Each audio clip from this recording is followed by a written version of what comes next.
ಅಬ್ದುಲ್ ರಹಿಮಾನ್ ಹತ್ಯೆ ಹಿನ್ನೆಲೆ ದಕ್ಷಿಣ ಕನ್ನಡ ಜಿಲ್ಲೆಯಲ್ಲಿ ಕಾಂಗ್ರೆಸ್ ಮುಖಂಡರು ಕಿಚ್ಚನ್ನ ಹೊರಹಾಕ್ತಾ ಇದ್ದಾರೆ. ಕಾಂಗ್ರೆಸ್ನ ಸ್ಥಾನಮಾನಗಳಿಗೆ ರಾಜೀನಾಮೆಯನ್ನು ನೀಡುವುದಕ್ಕೆ ನಿರ್ಧಾರವನ್ನು ಕೈಗೊಳ್ತಾ ಇದ್ದಾರೆ. ಕಾಂಗ್ರೆಸ್ ಜಿಲ್ಲಾ ಉಪಾಧ್ಯಕ್ಷ ಸ್ಥಾನಕ್ಕೆ ರಾಜೀನಾಮೆಯನ್ನು ನೀಡಿದ್ದಾರೆ ಅಶ್ರಫ್. ದಕ್ಷಿಣ ಕನ್ನಡ ಜಿಲ್ಲೆಯಲ್ಲಿ ಇಂತಹ ಘಟನೆ ಹೆಚ್ಚಾಗಿ ನಡೀತಾ ಇದೆ. ಇದಕ್ಕೆ ಮೂಗುದಾರ ಹಾಕೋದಕ್ಕೆ ಯಾರ ಕೈಯಿಂದಲೂ ಕೂಡ ಸಾಧ್ಯ ಆಗ್ತಾ ಇಲ್ಲ. ಯಾವುದೇ ಸರ್ಕಾರ ಬಂದರೂ ಕೂಡ ಇದೇ ಪರಿಸ್ಥಿತಿ. ಹಿಂದೂ ಮುಖಂಡರು ಉದ್ರೇಕಕಾರಿ ಹೇಳಿಕೆಯನ್ನ ನೀಡ್ತಾ ಇದ್ದಾರೆ.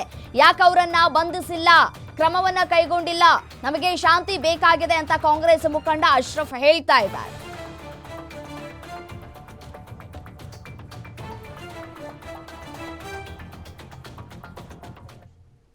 ಏನು ಇದೇ ವಿಚಾರಕ್ಕೆ ಸಂಬಂಧಪಟ್ಟಂತೆ ನನ್ನ ಕಲೀಗ್ ಆದಿತ್ಯ ರಾವ್ ಮಾತನಾಡಿಸಿದ್ದಾರೆ. ಅವರು ಏನು ಹೇಳಿದ್ರು ಅಶ್ರಫ್ ಅವರು ನೋಡ್ತಾ ಹೋಗೋಣ.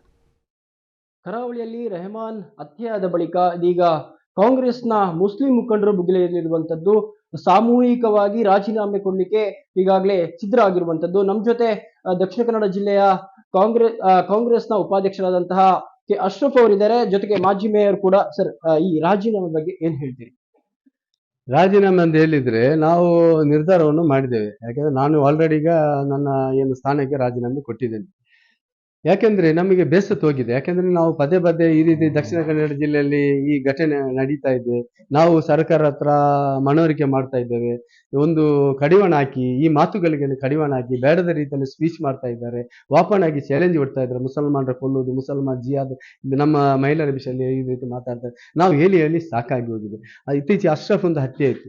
ಬಡಪಾಯಿಯನ್ನು ಕೊಂದು ಗುಂಪಟ್ಟಿರೋದಲ್ಲ, ಒಬ್ಬ ಏನೋ ಬಡಪ ಎಲ್ಲಿಂದ ಬಂದವನನ್ನು ಕೊಂದು.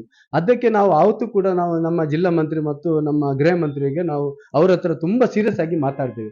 ನಾವು ಮೊದಲ ಬಾರಿಗೆ ಅಂತ ರೀತಿಯಲ್ಲಿ ಯಾಕಂದ್ರೆ ನಮಗೆ ನಮ್ಮ ನಾಯಕರಿಗೆ ಗೌರವ ಕೊಡುವಂತ ಪದ್ಧತಿ ಇದೆ.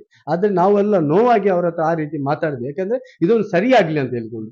ಆದರೂ ಕೂಡ ಅವರು ನಮ್ಮದು ಖಾಲಿ ಭರವಸೆ ಕೊಡ್ತಾರೆ ಹೊರತು ಆಗ್ತಾ ಇಲ್ಲ. ಅವರು ಪೊಲೀಸ್ ಇಲಾಖೆ ಹತ್ರ ಮಾತಾಡ್ತೇವೆ, ನಾವು ಇದೆಲ್ಲ ಸರಿಪಡಿಸ ಅಂತ ಹೇಳಿ ಹೋದ್ರು. ಮರು ದಿವಸವೇ ಇಲ್ಲಿ ನಮ್ಮ ಮೇಲೆ ಗೂಬೆಗೋಸ್ ಶುರು ಮಾಡಿದ್ರು.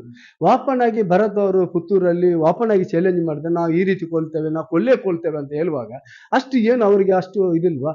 ಎಲ್ಲಿಯಾದ್ರೂ ಆ ಮಾತನ್ನು ಸೀರಿಯಸ್ ತಕೊಂಡು ಅವ್ರನ್ನ ಬಂಧನ ಮಾಡಿದ್ರೆ ಈ ಅಮಾಯಕ ಒಬ್ಬ ರೆಹಮಾನನ್ನು ಕೊಲೆ ಆಗ್ತಿರ್ಲಿಲ್ಲ.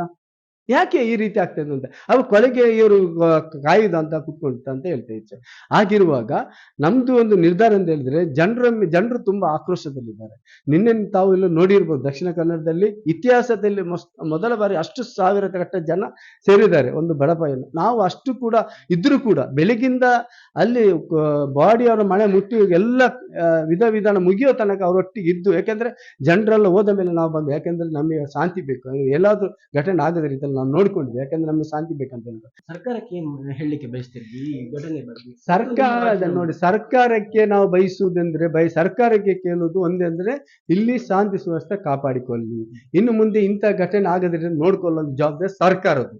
ಪಕ್ಷಕ್ಕೆ ಇರುವುದಂತ ಹೇಳಿದ್ರೆ, ಪಕ್ಷದ ಮುಖಂಡರುಗಳಿಗೆ, ಇಲ್ಲಿಯ ಪಕ್ಷದ ಮುಖಂಡರಿಗೆಲ್ಲ ಸೇರಿಕೊಂಡು ಎಲ್ಲರೂ ಒಂದು ಸೇರಿಕೊಂಡು ಮಾಡುವಂತ ಕೆಲಸದಿಂದ ಎಲ್ಲರೂ ಒಗ್ಗಟ್ಟಾಗಿ, ಯಾರಿಗೆ ನಾವು ಬೇಡುದಂತ ಹೇಳಿ ನನ್ನ ಕಾರ್ಯ ಮುಸಲ್ಮಾನ್ಗೆ ನೀವು ಸರ್ಕಾರ ಬಂದ ತಕ್ಷಣ ಮುಸಲ್ಮಾನರ ಸರ್ಕಾರ ಅಂತಲ್ಲ, ಇಡೀ ದಕ್ಷಿಣ ಕರ್ನಾಟಕದ ಜನರ ಸರ್ಕಾರ ಆಗಿರುವಾಗ ಎಲ್ಲರನ್ನು ಒಂದೇ ರೀತಿಯಲ್ಲಿ ನೋಡ್ಕೊಳ್ಳಿ.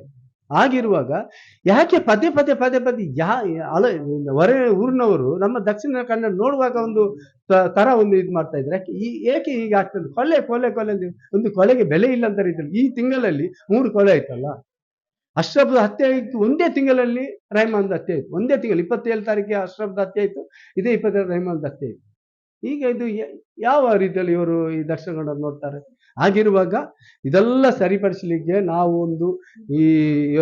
ನಮ್ಮ ನಾಯಕರ ಹತ್ರ ಹೋಗಿ ಮಾತಾಡಿಕೊಂಡು ಸಾಕಾಗಿ ಹೋಗಿದೆ. ನಾವು ಅದಕ್ಕೆ ನಿರ್ಧಾರ ಮಾಡಿ ಅವ್ರ ಹತ್ರ ಹೋಗುದೇ ಬೇಡ, ನಾವು ಒಂದು ಸೈಡಲ್ಲಿ ಕುತ್ಕೊಲ್ವಾ, ಮತ್ತೆ ನಾವು ಹೋರಾಟ ಮಾಡುವಂತ ನಿರ್ಧಾರ. ರಾಜೀನಾಮೆ ಇವತ್ತು ತುಂಬಾ ಮಂದಿ ಇದ್ದಾರೆ. ಇವತ್ತು ಆಲ್ರೆಡಿ ತುಂಬಾ ಮಂದಿ ಕೊಟ್ಟಾಗಿದೆ. ಇನ್ನು ತುಂಬಾ ಮಂದಿ ಇವತ್ತು ಸಂಜೆವರೆಗೆ ನಾವು ಕೊಡ್ತೇವೆ.